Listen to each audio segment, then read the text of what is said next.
Hello world, welcome to my YouTube channel. Today we're gonna introduce you to the real life horror stories that'll make your skin crawl. Number 1. One night, in a Himalayan forest, Jane Dyson went to study social change in the village of Bamni high up in the Himalayan mountains. She was immediately made aware of the strong belief in the supernatural that the villagers had. Not only did a large Tibetan mastiff attack her son, which was later explained as an exorcism as her son was possessed, but she listened to many other accounts. One that stood out was that of Mohan Singh. He was fetching wood in the forest when a strange man approached him and questioned him about the tree he was cutting. Mohan said the sky suddenly went black as if he had been struck partially blind. The man grabbed at his shirt. The palm of the ghost's hand was on one side of Mohan's body, but his fingertips reached right across to the other side. The ghost's hair fell to his waist and was as thick as a child's arm. During the tussle, the ghost changed in size. 1 minute 9 feet tall, the next the size of a chicken. Mohan felt like he was fighting for his life, but eventually he broke free of the ghost, who instantly vanished. Number 2. Can I Stay With You?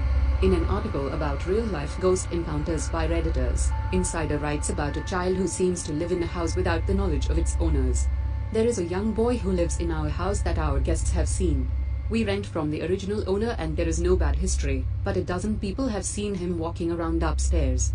I leave my phone on the nightstand at night and I often find hundreds of scribbles open on the notepad when I wake up.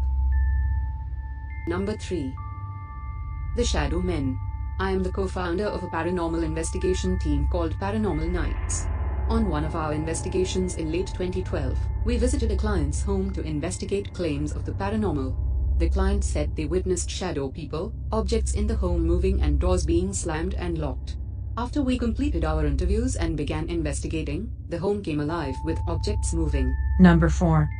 Screaming Girl. Another reader account sends a chill down one's spine. When I lived in Minnesota, I would go over to my friend's house a lot. One day, I was sitting on the couch watching TV and I heard a girl screaming in my right ear.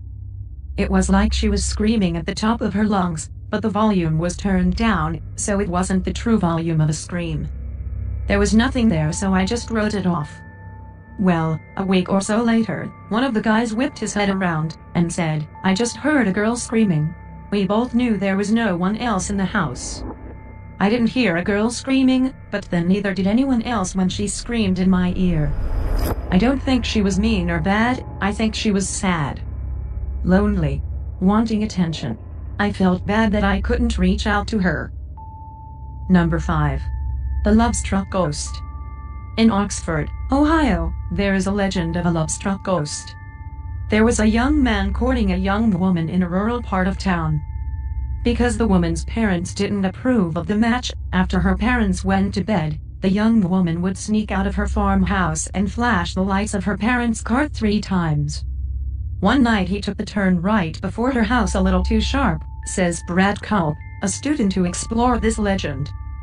The accident killed him and rumor has it, however, that his love-struck ghost still haunts this stretch of Milford Road. Curious, Brad Culp, his girlfriend, and a friend decided to head out there one night to see if they could verify the tale. He killed the engine and flashed his lights 3 times.